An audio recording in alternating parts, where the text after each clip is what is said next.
Also going to show you and talk about a scandal that Goodwill had, a very big scandal back in the day, and some of you might know what it is. And we're going to also talk about Savers, and they had an issue that they are still dealing with, and it goes along with business, being in business. A lot of things can happen to you. It is a rough road if you are a retailer.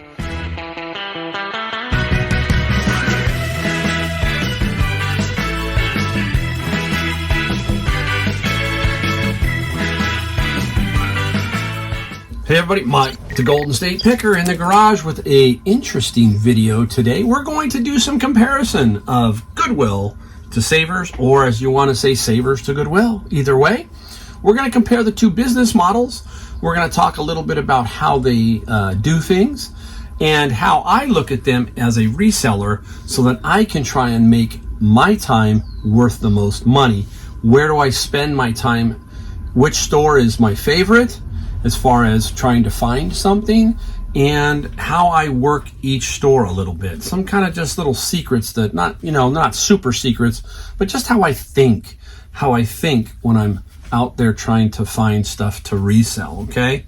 We're also going to show you and talk about a scandal that Goodwill had, a very big scandal back in the day, and some of you might know what it is. And we're going to also talk about Savers, and they had an issue that they are still dealing with, and it goes along with business, being in business.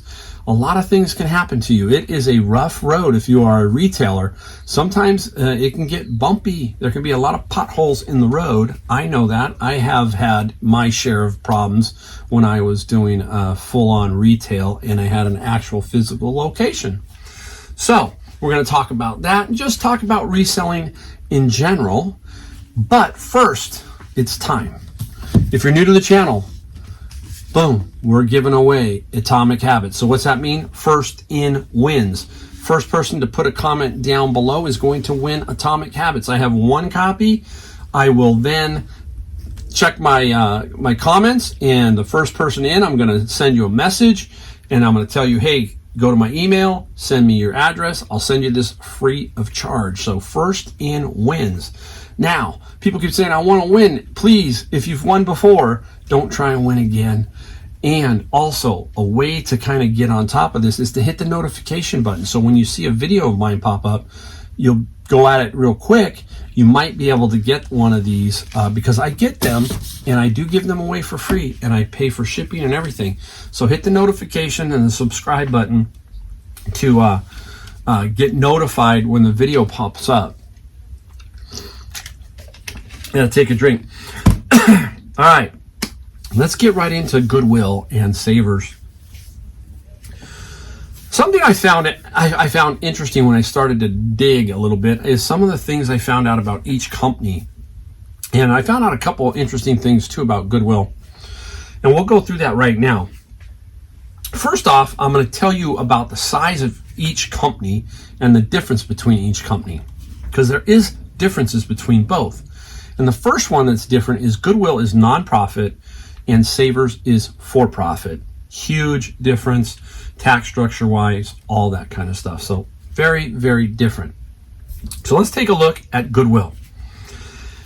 Now, Goodwill has about 3,300 stores. Pretty much, I think it's nationwide. There might be some in Canada. Don't hold me back, but I'm just going to say 3,300. They employ about 312,000 employees. That's a nice, healthy amount of employees. They had revenues. Get this, the revenues. This was 2018. This is the one I could find. Very secretive sometimes. I know I could dig further into financial reports. Not interested. That's droll and boring. So I just tried to find one that was really close to give you an idea. 2018, $6.1 billion in revenue. 5.27 billion of it was spent on charitable causes. That means they spent $5 billion into charities. Very good. No matter which way you look at it with Goodwill, that's a great number. They did give that money away and put it to charitable uses, so you got to say that's a good thing. That's a good thing. Where people start to get a little bit iffy with Goodwill is that the CEOs and a bunch of these other people seem to get a lot of money even though they donate a lot of money. So that kind of rubs people the wrong way. And I think it's because, number one, Goodwill gets everything for free, and also that they skim their stuff off and put it onto e-commerce. And there's some things that just rub people the wrong way with Goodwill.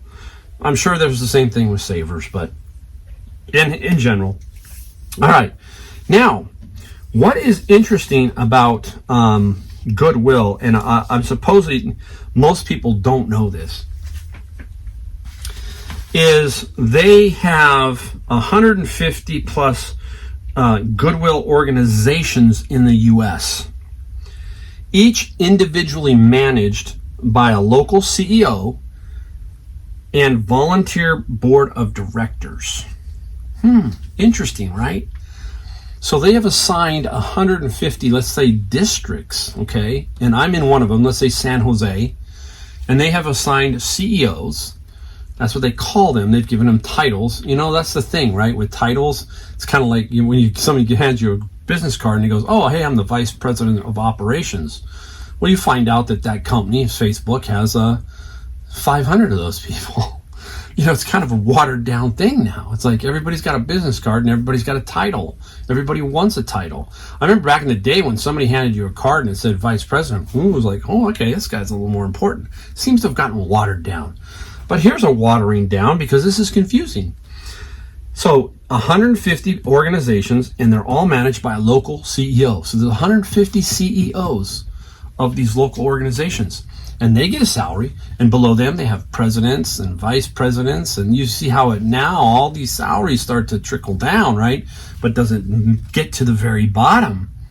Doesn't seem to sometimes, right? It doesn't seem to. It seems to stop at a certain level, and that's it. And then it doesn't trickle down any further. So that's another reason people kind of get upset with Goodwill, right? But they have a reason for doing that, and it makes a bit of sense. That means that they can control that area, and it's not being controlled by one area, and then they all report back, kind of. So it's like a big, here's the hub, and then all these spider web things come out, tentacles, or whatever you want to call it. And they're controlling that area, making sure that their money goes into the local community for charitable donations. So that is a good thing. I'm not here to rip Goodwill. I'm here to say, hey, I wish some things were different. Same thing, I wish there were some things different with Savers, but that's what I'm trying to say is, hey, that's where I think a lot of people do get a little bit put off with Goodwill. Now, structurally, the way they do work, I want to give you some insight into we all know that the good stuff comes into the back room. The back room of Goodwill is where the donations come in. And they have training, they try to train their pricers to pull the good stuff. They have posters, they have books, they have photos, they have computer systems, all this stuff that they can enter into to tell them, look, pull this out. Some things are very obvious, like a musical instrument. They're probably told every musical instrument that comes through goes to the main hub. Same thing with jewelry. All their jewelry does not first go to the floor. It goes to the hub. The hub has sophisticated machines that can tell silver and gold. So it's very difficult, if not near impossible, to get gold out of a lot of Goodwills. Not all of them. There are some Goodwills who are out in more rural cities, that kind of thing. Yes, that can happen, but I'm talking about a major city like San Jose where I'm at. That jewelry is generally sent back to the plant, and from there it is sorted to get the gold and the silver. That's in general. Now, the managers are also part of this. The managers of each individual store, they have skin in the game because Goodwill's got to give them some incentive. And that incentive is you need to keep pulling that good stuff, not letting it go through to the floor in general. Then that store is tracked and they are given a bonus on how much stuff they sell on e-commerce. So if they get a really great item, they're going to make more money in their pockets. And about that level is about where it stops. From the management down is pretty much minimum wage type workers, and in some cases free. meaning PSP. We call them PSP. I guess they're people who have had problems in court and in law. They've run afoul of the law, and sometimes they have to come work a traffic ticket off. Something has to be worked off, and they say, hey, go work for Goodwill and work that off.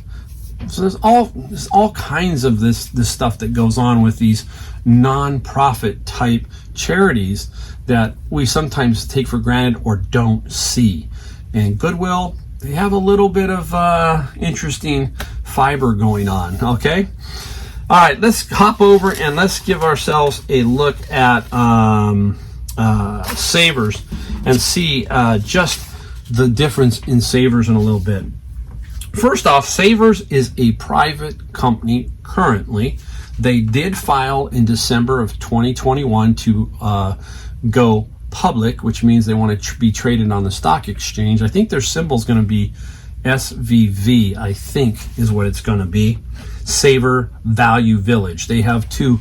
They have a Savers and Value Village, I think is what it's called. And they employ 21,000 people. 21,000. 306 stores. They could have more by now, but 306.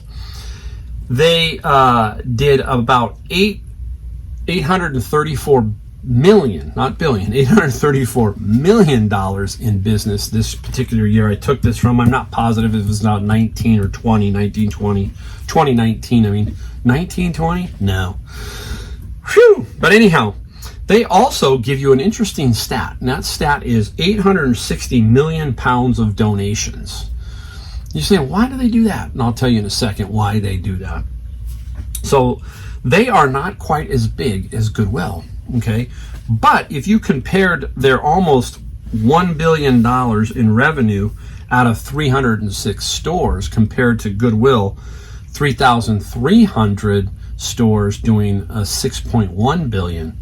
Savers, if they had more stores, could be really a dominant force. I know that when they open up, they are very, very dominant. They can be a big winner. And I'll tell you why I feel it's that way. First off, it's the e-commerce thing. They don't skim it. Everything that goes in the back room at Savers comes back out onto the floor, unless it went out the back door. All right, so it comes into the back room and then back out onto the floor. That's how it works, okay? That's how it works. Now, why do they weigh all their donations? If you've ever watched them and you see these big carts, they have these big carts and they go onto these industrial scales when they get donations and they weigh them. And then they mark it down, cart this, cart that, and they have a way of tracking it.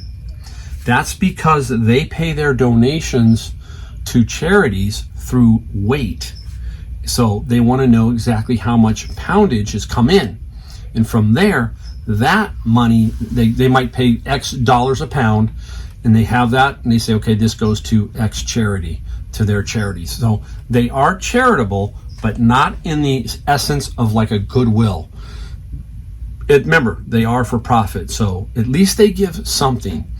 Okay, so at least they do give something. So, they also, something about them is when you compare the two. In my area, I'm going to talk about my area, okay? Goodwill, I don't pay any sales tax. Savers, I pay sales tax. So on a $100 item, it's $100 at Goodwill.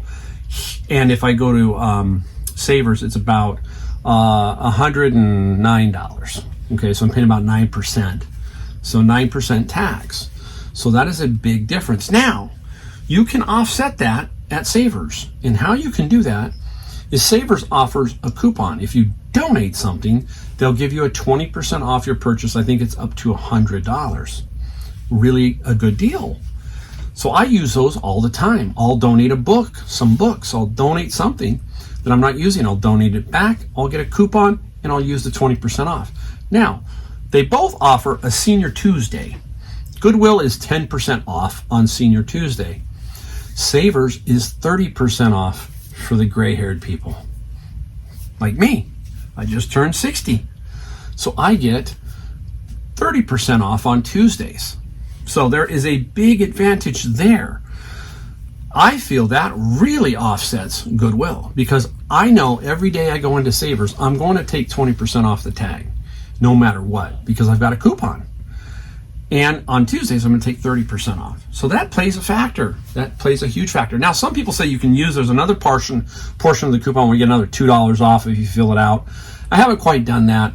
I don't want to get into all those little nuances, but there's several ways of doing that. Now, they don't have an online store. So that, just like I said, means that they're not going to skim. All the good stuff's going to come out front. So you've got a really, really good shot at grabbing something from Savers.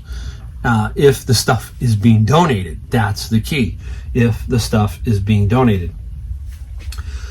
We don't know how much they donate to charity. We just don't. We know that it's some kind of weight, but once they go private, we're going to see how much they do donate. Now, we just don't know what it is, but we will eventually find out. Now, between the two stores, you can tell that Savers is always much more busy, at least in my opinion. Every time I go into Savers in general, it is got people throughout it.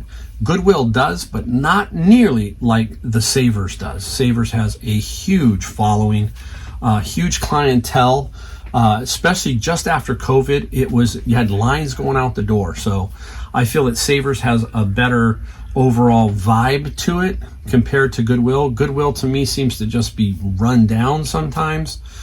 Savers is getting that way though a little bit. They're having some issues, both of them, in getting quality donations right now. It seems like donations have dried up a little bit. I think the COVID thing has taken this whole thing away. A lot of people just, I wasn't really into the COVID thing as far as all of this stuff about money going into the system, all that kind of stuff. But then I started to realize that, hey, this is a bigger factor. And I think a lot of people donated a bunch of stuff. And now they're not donating as much, or at least the quality is not there. At least that's what I'm seeing right now. So between the two right there, you can see a lot of the pluses seem to push over towards Savers, in my opinion. But I'll tell you at the end which way I go, which way I lean. Now, let's go ahead and we're going to talk about a Goodwill scandal to start with, and then we'll talk about Savers and an issue that they've had. All right, now I'm going to go back to 1997. 1997. And this is local to me, so this is why I'm kind of doing this video too, because it is local to me, and it always still gets talked about a lot, especially in this one Goodwill that we all go to. And it's a curious thing, and it's bizarre that this happened, but it did. So back in 1997, the way it happened was a husband was jilted, going through a divorce and all that other kind of stuff, and this husband worked for this particular lady, and he blew the whistle on her. And she was part of the Goodwill. He was also, but he blew the whistle on her in a heated dispute. We've seen divorce dispute, right? She was the manager of this one particular Goodwill, and there's other managers involved that were all relatives. So we'll read this right here in a second so you can see it. 1997. Police arrested 7 relatives accused of skimming hundreds of thousands of dollars from Goodwill charity thrift stores where they worked. Prosecutors described a sophisticated, tightly controlled family operation run at 7 Goodwill industry stores in Santa Clara County. There are about 10 at the time. 7 of them had these relatives scattered throughout them, and they were doing all of this, skimming and stuff like that. Taking advantage of Goodwill's inability to track donated inventory, workers allegedly sold truckloads of goods out the back door of the Willow Glen area store for cash, court records show. Back then, they didn't have the sophistication of security cameras and all this other stuff. It wasn't there. It was more of a trust-related company, and growing. And so these people took advantage of that, knowing that, and that's how it all kind of started. They also allegedly stole cash directly by storing money in extra registers open during busy sale periods. The money taken from the register was never reported, according to civil lawsuit filed by Goodwill. Goodwill sued them after all this was over and all this was done. They sued them. The embezzlement lasted at least, get this, at least 8 years, though some former employees indicated it stretched back more than 2 decades. 2 decades of this family entrenched in Goodwill and pulling this off. They also systematically used cash to pay people to do their labor required by the scheme and used threats that people would be fired if they didn't go along. Strange. Think about that. Why would you would think that after all these years, somebody on the other side who was one of these employees who was threatened would have somehow blown the whistle. But you can see they didn't. They didn't do it. Among those arrested Friday was Willow Glen store manager Linda Marcial, 43, who was described as one of the ringleaders. Authorities found more than $400,000 in cash in safes in her home and in her office, much of which she admitted belonged to Goodwill. Interesting, right? Now, they also continued the search, and they found 2 safes, one hidden under a hatch in a bedroom closet, containing about $350,000 in cash, according to the court documents. Some of the cash was bundled with Goodwill register receipts. That's brilliant, right? That's a brilliant one. Records found in the search revealed a bank account containing $33,000. A subsequent search of her office revealed another $55,000 in cash. You could think they kept coming and they kept digging, and they kept finding. Now, October 3rd, they searched this Miss Marr's, M-A-R-R, home and revealed more than $850,000 in her banking and investment accounts. It also revealed that she had completely paid off her home and had recently purchased a new car for $25,000 in cash. That was the other relative. You can imagine this was all going on. Now, Mrs. Mars, 30 days later, tragically, this is horrible when this happens because crime just can set you off. She committed suicide. She committed suicide after this and was devastated beyond, that's what happens, right? That's what happens. Tragic. So you can imagine all of this going on. They estimate that between $15 and $20 million was skimmed on this whole thing by this family, basically 7 individuals and the people kind of below them. The interesting thing was one of the presidents of that local area we talked about, he was arrested because they said he was involved, but he was later, I don't know, he wasn't really found not guilty, I don't think. He was later exonerated by the DA somehow, and he was only found guilty of 1 count of tax fraud. 1 count of tax fraud. Kind of strange, but that's what the article said about him, that, hey, he was exonerated, all right? But these other people all paid some time and wrecked their lives doing that. Not good, right? So that's an interesting story of a scandal with Goodwill that involves me. Every time we go to these stores, we look at them and we kind of talk about it. You'll hear us talking about that one. We'll be in that one particular store and going, man, remember the day when all this stuff was going out basically the back door? We still wonder if stuff goes out the back door. Don't know. All right, now let's get into a little bit of a juicy situation that Savers/Value Village is in. Basically, they're out of Washington, and they had a problem here where they were the state attorney general said that they were misrepresenting themselves, kind of leaning towards more of a charitable organization when they really weren't. They didn't like that type of advertising within their stores, and they went ahead and they said, okay, we're going to sue you for it, that kind of thing. This is the government trying to protect everybody else, and they went after them, okay? And basically, Value Village, which is Savers and them, stood up to them, and they said, okay, we're going to fight a little bit. And they wanted, I think the government wanted about $2.3 million in fines or something, and they kept fighting, and one court finally overruled the state attorney general, but he didn't like that. So right now, he put it back into, and it's going up to the Supreme Court level, and they're going to decide it soon. It was up there. So they've had this issue where they are being accused of kind of conflating their charitableness in their business structure. And this kind of stuff happens to businesses. They kind of skirt the line, right? They ride that line, and sometimes somebody says you're riding too far this way, and that's the government. The government says, so we're going to sue you. So what Value Village do too? They sued back. Okay, so now they've sued back. So this is how it goes, and it's just a major mess. This is like a 4-year process for these guys. You can't settle it. It's ridiculous. It goes back to me. I'll give you a story about me and my retail business and why I just don't want to do retail anymore, period. Why it soured me. All of this stuff started to sour me. And generally what happened was, hold on a second. I would take my unfinished furniture, because I had unfinished and finished furniture, and I have unfinished furniture, and I had a place where we would finish it.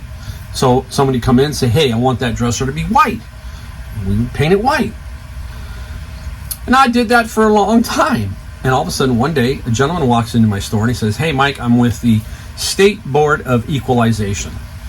What a title, right? We talk about business cards. There's one for you. State Board of Equalization. How about you just tell me that you're the sales tax guy? That's what it is. I'm thinking, well, I collect all my taxes. My sales tax, I pay him monthly. He goes, I need to just see your records. He was a very nice gentleman. Not going to knock him whatsoever. He was not your typical like IRS agent or anything. He was, you know what I mean? He was very nice to me. And so I gave him the 3 years of records. And I think he came back a week later. He said, hey, Mike, he goes, I got some bad news for you. I'm like, oh, great, bad news. And he told me, he said, Mike, he said, we have an issue with the finishing and the labor. And I said, well, what do you mean? Isn't it labor? He goes, well, no. He goes, the code reads, and the code, if you've ever seen the code, the tax code for even the sales tax or State Board of Equalization, it's like that thick. Short story. Basically, he says, if you sold it to them for 100 and taxed them at the 100 and charged them 100 for labor, you should have been sales tax on the 200. Dumb, right? It made sense to me. It made sense. I mean, I didn't want to believe it, but it made sense. So basically, what happened was, those 3 years, they went back and looked at all the labor charges and then charged me sales tax on that. They waived the penalties, but they didn't waive the interest. At that time, it came out to a $36,000 bill that I had to pay them. They just want their money, folks. And they have the power and they have the weight.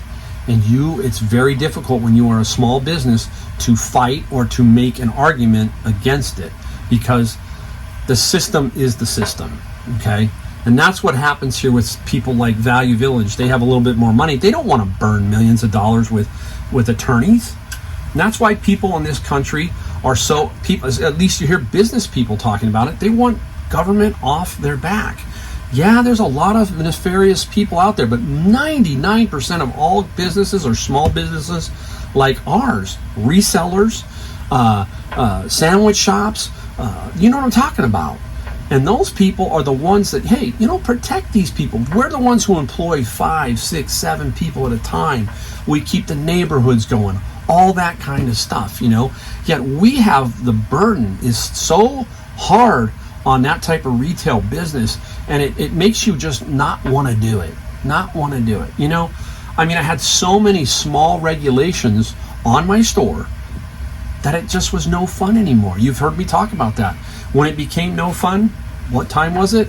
It's time to go. It's the same thing. So got to keep that in mind. It's time to go. Neighbors are walking by. I do it with my garage open. I don't care. It's a lot of fun around here. It's a lot of fun. So let's get back to Goodwill and Savers. The bottom line. Would I go Goodwill or Savers? It's pretty obvious. I'm going to go to Savers.